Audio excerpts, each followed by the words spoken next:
How does it feel to be in your first national touring production?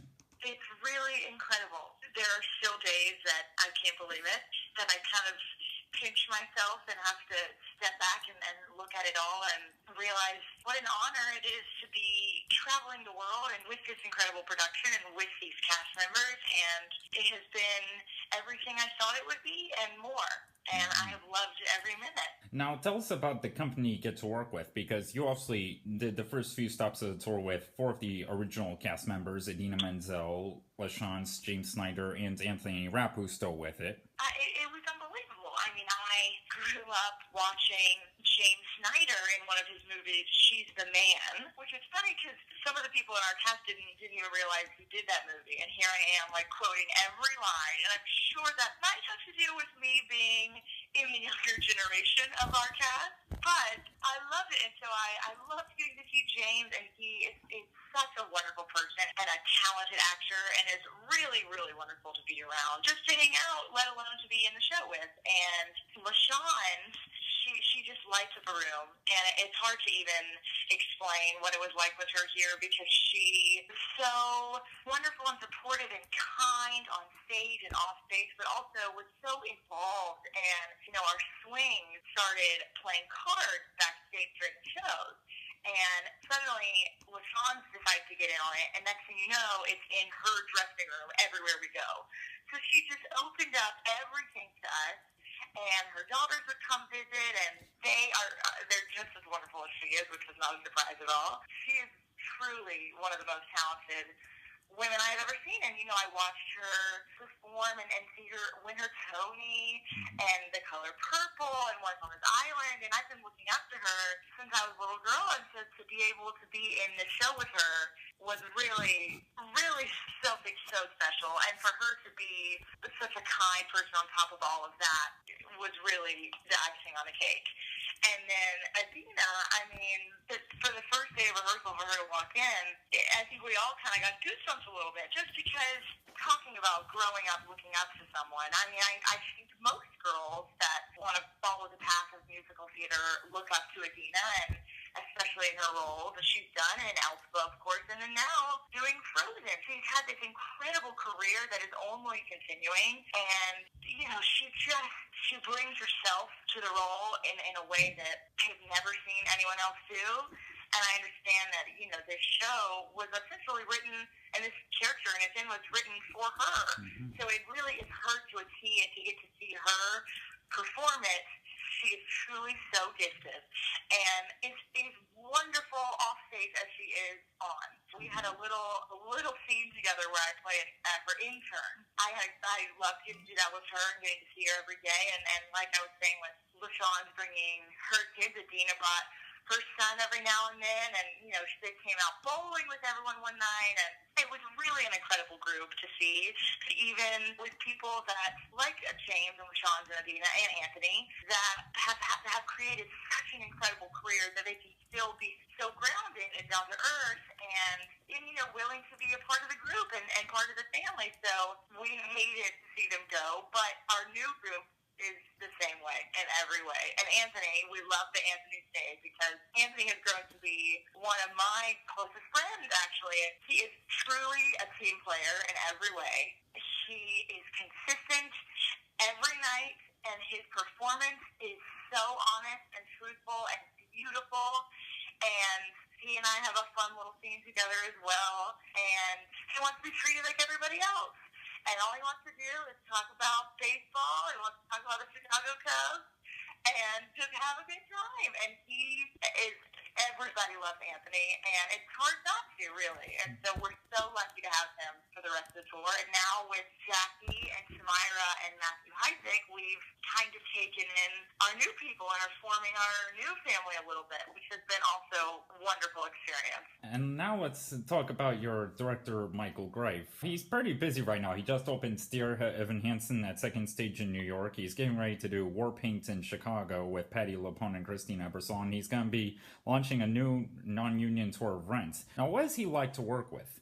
He is so kind and loving, but is such a brilliant director. He pays such close attention to detail like no director I've ever worked with, and it shows in all of his pieces. If you look at Reagan, you look at Next to Normal, like he's such successes, and it doesn't surprise me at all because he just, the way that he communicates things and the way that he can bring out what he's trying to from an actor, it's magical. And I was actually able to work with Michael in the early stages of Dear Evan Hansen. It's how we met. I did a reading, and then I did a lab, and then they went to DC, and I wasn't a part of that. And then now, obviously, they're at second stage, and Anthony and I have already bought tickets and are going to see them on our way off. So that is how we met. He has this way of still making you feel safe in a workspace and confident in yourself, but is truly just one of a kind and has this vision and knows exactly what he wants. It's magical, and clearly other people see it too and want to continue working with him, like Anthony and Adina and everyone that's now worked on Evan Hansen. And like you said, he's so busy right now, as he should be always, because he truly is made for this business and has an eye for it, and I am one of his biggest fans and think that he is absolutely wonderful, and I'm just thankful I got the opportunity to work with him again on this. If Then is a completely original musical, how would you describe it to audiences? I would say that If Then is about a woman named Elizabeth who has just moved to New York City after a divorce and is having to make big changes and big decisions in her life. And she's realizing that her life could go in one completely different direction if she chose one path versus another.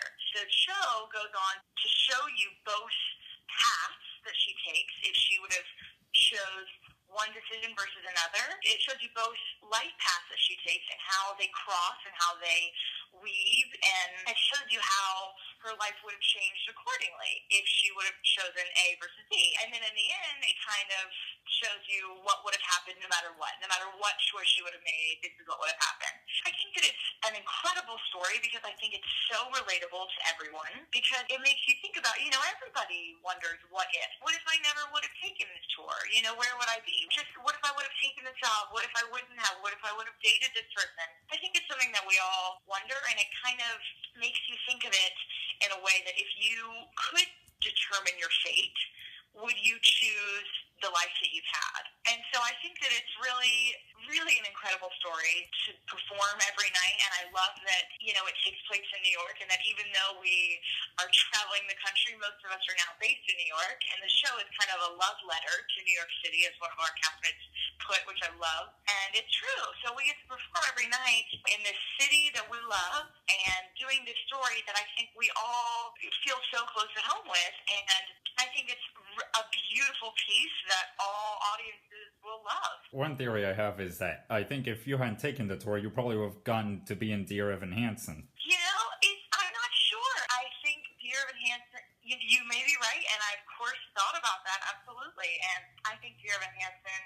is just on the road to becoming something huge, because it is just an incredible piece. It's really beautiful, and I cannot wait to see their latest production and what they've done, because I know it only gets better every time. But I'm not sure what my future would be or will be with Dear Evan Hansen. I would love to be a part of it again and to work with Michael again, and Patrick and Paul doing the music, and now it's Blackamore orchestrating, and it's another incredible creative group and creative team. But I just, at the time, had gotten this incredible opportunity and was like, this is the path that I'm supposed to take. So here, and I have loved it, and I don't regret a minute of it. What was your inspiration to want to become a performer?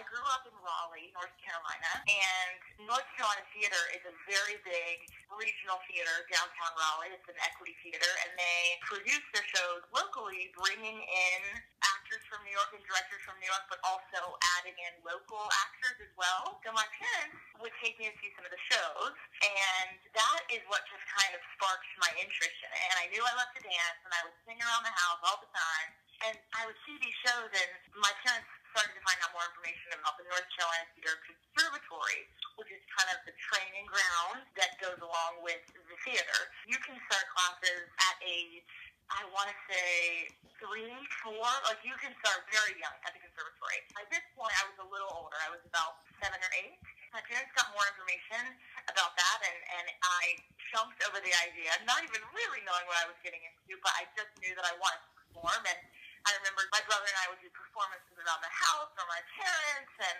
like I said, I was constantly singing, so I was never really shy about it. But I started taking classes at the conservatory when I was 8, and so through that I started taking dance classes, and there was this class called Live on Stage, which is where you kind of learn to perform, to sing and dance at the same time.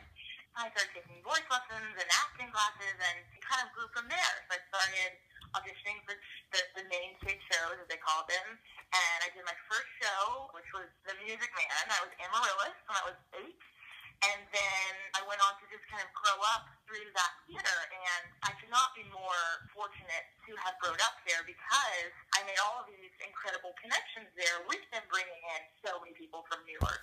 I was able to do Annie with Andrea McCardle as Miss Hannigan and work with some incredible directors and all these actors that then when I later moved to New York, I had all these connections, and I didn't feel like I was this little girl from New York just packing up the things and moving to New York, not knowing anyone. You know, I felt like I had already kind of made a nice connection and a nice kind of base to come into, and so that is really how I got started. I would say I would owe it all to North Carolina theater, so I'm so thankful that Raleigh has that entertainment, that art space that they do, because otherwise I wouldn't have the opportunities that I've had. Oh, let's talk a little more about North Carolina theater. Would you mind sharing some more of your experiences there, like the shows you've done? I started with The Music Man, and then after that, I did Annie Get Your Gun, and I did The Sound of Music. I did Cinderella, and Annie, as I said, and Hairspray, and Legally Blonde, and Evita, and Les Mis, and then most recently Next to Normal, actually, which was really neat because that being the most recent show that I did, to then come into this show where obviously it's the same director and writers, Tom Kitt and Brian Yorkie, and then obviously Michael Greif.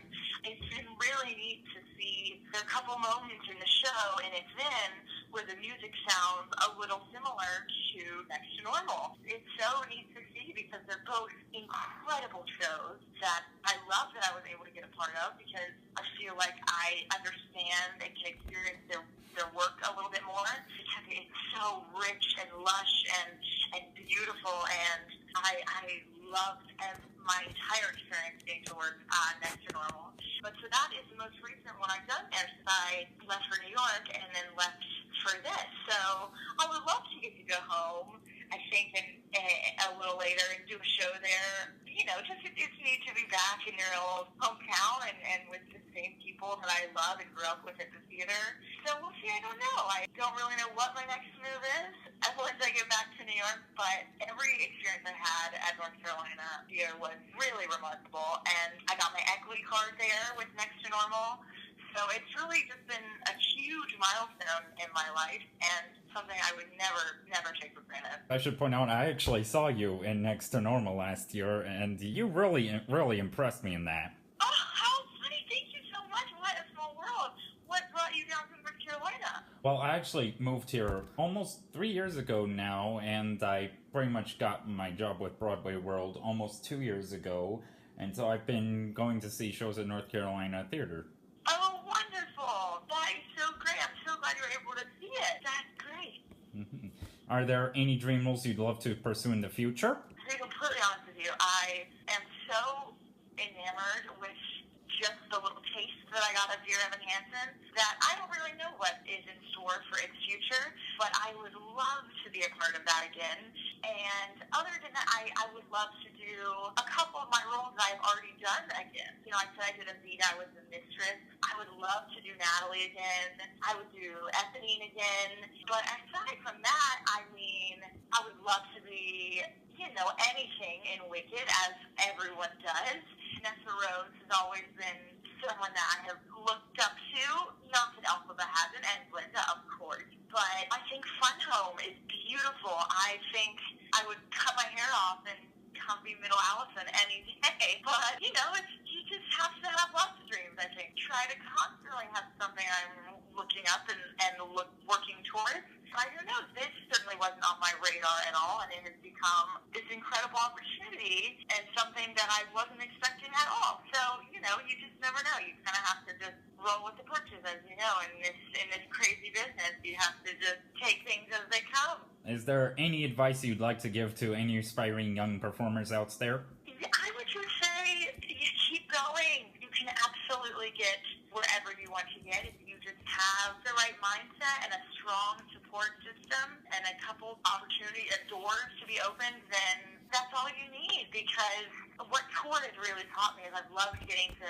hear everyone's different experiences of how they've gotten to where they are and how and what they've done and how they got there. And we have a couple, Dee Magno Hall and Clifton Hall in our cast are married and are both in the show. So that is incredible, being able to see them be not only a couple in a show together, but also traveling on tour with their family.